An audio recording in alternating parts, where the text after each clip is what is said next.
পশ্চিমবঙ্গ জুড়ে রামের পুজো, তাহলে কি রামের মধ্যে চেষ্টা কোনো রকম ভাবে?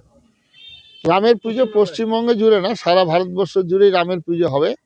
আজকে আমরা এখানে বলছি তো, ব্রিটেনের মতো জায়গায় সেখানে পার্লামেন্ট শুরু হয়েছে, গঙ্গা জল ছিটিয়ে শ্রীমদ্ ভাগবত গীতা পাঠ করে। এটা আসতেই হবে।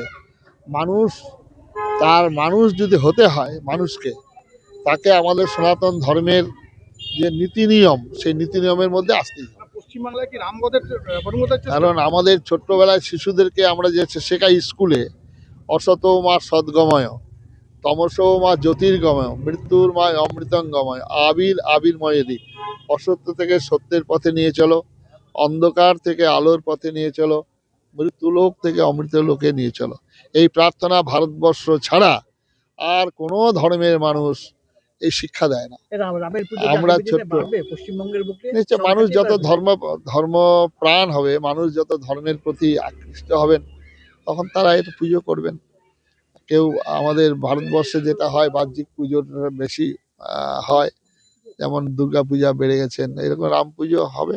এখন তো মারুতি পুজো হচ্ছে, গণেশ পুজো হচ্ছে। তবে এই পুজোগুলোর আস্তে আস্তে যে উদ্দেশ্য, আমরা ভগবান রামচন্দ্রের পুজো করলেই হবে না। আমরা যেটা বলি, রামচন্দ্রের পুজো করতে গেলে রামচন্দ্রের আদর্শটাকে কিছুটা মানতে হবে নিজের জীবনে। রামচন্দ্র কি করেছেন?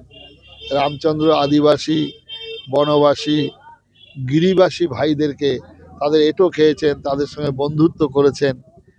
তো আজকে আমরা যারা শিক্ষিত মানুষ, তারা আমরা আদিবাসীদেরকে ভাই বলিনি, আদিবাসীদের সঙ্গে মিশিনি, যার ফলে আজকে স্বামী বিবেকানন্দ বলেছিলেন, ভারতবর্ষ থেকে একজন খ্রিস্টান হয়ে যাওয়া মানে সংখ্যা কমে যাওয়া নয়, ভারতের শত্রুতে পরিণত হওয়া।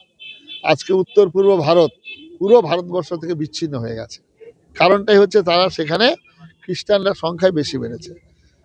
যদি আমরা জয় শ্রীরাম স্লোগান, যদি আমরা রামের ভক্ত হই, তাহলে প্রত্যেকের উচিত হলো পাশের বাড়ি যে গরিব দুঃখী মানুষ আছে তাদের খোঁজ নেওয়া, তাদের সঙ্গে মেশা, তাদেরকে বন্ধু বলা, তাদেরকে ভাই বলে ডাকা। আমরা এটা করিনি।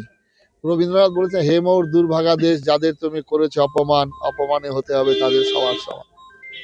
আজকে আমাদের মন্ডল টাইটেল, চৌধুরী টাইটেল, সরকার টাইটেল 2 পুরুষ 3 পুরুষ আগে আমাদেরই হিন্দু সমাজের ছিল। আমাদের যে কোনো কারণেই হোক, তারা আজকে বিচ্ছিন্ন হয়ে গেছে। তাই যত জয় শ্রীরাম, রামের পুজো হবে, তত সারা ভারতবর্ষের প্রত্যেকটা মানুষের সঙ্গে আমাদের সম্পর্ক গড়ে উঠবে। আর এটাই হচ্ছে রামচন্দ্রের পুজো।